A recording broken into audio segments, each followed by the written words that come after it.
Кез келген өркениеттің басты белгілерінің бірі, оның мемлекеттілігі десек, қазақ мемлекеттілігінің бастауы сонау сақтар мен ғұндар заманынан бастау алады. Көне дүниеде өздерінің ер жүрек батырлығымен, еркіндік, азаттық сүйгіштігімен даңқы шыққан түпкі бабаларымыз сақтар. Сол уақыттың әлемдегі ең күшті державалары, Парсы патшалығының құдіретті билеушілері, Кир, Дария әскерлерінің шегіну, жеңілу дегенді білмеген ұлы жиһангер Ескендір Зұлқарнайын жасақтарының шабуылдарын ерлікпен тойтарды. Тұмар апамыз қанқұмар Кир патшаны басын өз қанына тұншықтырды. Бүгін сақтардың аң стилі өнері, қазақтың ою өрнегіне жазулары, қазақ руларының таңбаларына айналса, ал қазіргі таңда алтын түстес қанатты пырағы Қазақстан Республикасының елтаңбасында қанатты барыс. Ел дамуының стратегиясында ал алтын адам қазақтың бет бейнесі.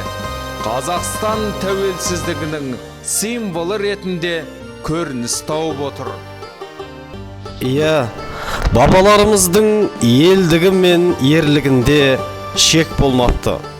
Ұлы ғұн мемлекетін құрған Мөде бабамыз Ұлы Қытай империясының өзін тізе бүктіріп, алым салық төлетіп, Ұлы Қытай қорғанын салуға мәжбүр етсе, ал Еділ бабамыз Еуропаның, Азия мен Африканың талай халықтарына құлдық қамытын кигізіп, тозақ азабын шектірген құдіретті Рим империясының өзін шаңырағын шайқалтып, аяғын көктен келтірді.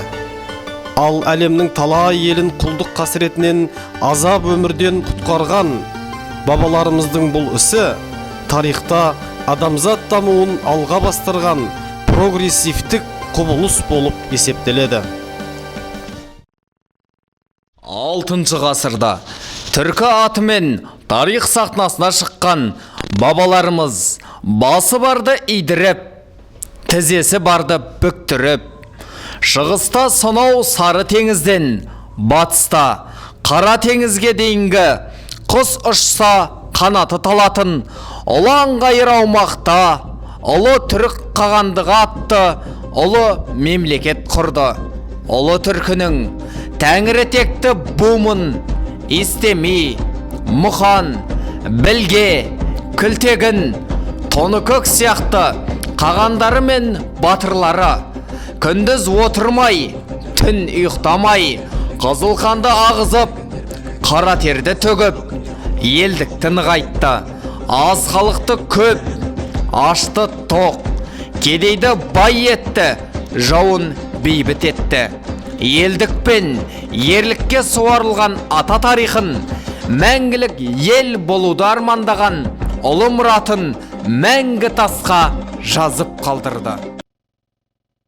13 ғасырда қазақ жері дүние жүзін зіл-залаға келтірген Шыңғысхан империясы ұлыстарының құрамына кірді. Гүлденген қалаларды қиратып, егіншілік ошақтарын жойған Шыңғысхан шапқыншылығының зардаптары ауыр болғанымен, ал мемлекеттік басқару жүйесін нығайтуға келгенде оның теңдесі зор болды. Басқару жүйесін нығайтты, елді бір орталықтан басқаруды күшейтті. Шыңғысханның ұлы жасақ заңының негізінде кейіннен Қазақ хандығының Қасым ханның Қасқа жолы, Есім ханның Ескі жолы және Әз Тәукенің Жеті жарғысы тәрізді заңдар жинағы дүниеге келген еді. Шыңғысхан империясының құрамындағы ұлы даламызда одан соң Алтын Орда, Ақ Орда, Моғолстан, көшпелі өзбек қағандығы және Ноғай ордасы сияқты мемлекеттер тарих сахнасына шықты. Бұлар өзге де туысқан түркі халықтармен бірге қазақ халқының ұлт болып ұйысу үдерісінің соңғы сатысындағы ұлыстар еді. Сондықтан да бұл мемлекеттердің этно-саяси дамуы өзге түркі халықтармен бірге қазақ халқының және оның үш жүзінің қалыптасуына әкелді. Иә, әсіресе қазақ үшін киелі саналатын Ақ Орда жаңа қалыптасу қарсаңындағы қазақтың елдігінің алғашқы бастауы болатын. Басқаша айтсақ, қазақ хандығы Ақ Орданың тікелей мұрагері еді. Бұл екі мемлекеттің жері де, елі де бір, тіпті саяси элитасы да бір болатын. Яғни қазақ хандары Ақ Орда хандарының тікелей ұрпақтары еді. 15 ғасырда қазақ тарихында жаңа дәуір, қазақ дәуірі, қазақ заманы басталды. Қазақ өз алдына жеке ұлт, жеке халық болып қалыптаса бастады. Қазақ халқының ұлттық мемлекеті қазақ хандығы шаңырақ көтерді. Бұл тарихи маңызы зор оқиға еді.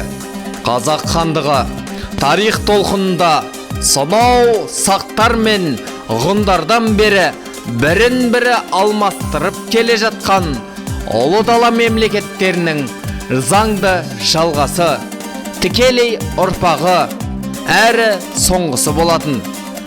Ол енші алған өзге бауырларын шығарып салып, қара шаңыраққа ие болып қалған кенже ұл сияқты ежелгі түркілердің ата мекені бүгінгі қазақ жерінде шаңырақ көтерген қазақтың алғашқы ұлттық мемлекеті еді.